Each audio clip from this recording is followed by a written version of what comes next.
বাবু তোরা কই রে, একটু শুনতো রে। ভাই চল, বাবা ডাকছে।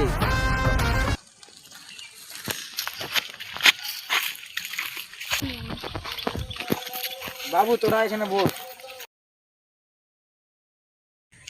তোদেরকে দুটো কথা বলছি, মন দিয়ে শুন তোরা। প্রথম কথা, বড় বাবু তোর যে ওই দুটো বন্ধু আছে ওদের সাথে আর মিশবি না। কেন? তোদেরকে মিশতে না করছি, তোরা মিশিস না। দ্বিতীয় কথা, আমি তো আর বেশি দিন বাঁচবো না। আমার যা সম্পত্তি আছে সবই তোদেরকে লিখে দিলাম। বাবু তুই একটু আমার সাথে তো, কথা আছে তোর সাথে।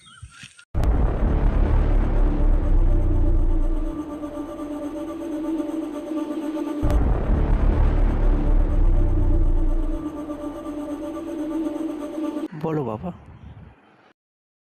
শুন ছোট বাবু, তোকে একটা কথা বলছি, তোর বড় দাদা তো ওদের সঙ্গে প্রচুর মিশে, তোকে একটা কথা বলি, তুই মিশিস না ওদের সাথে।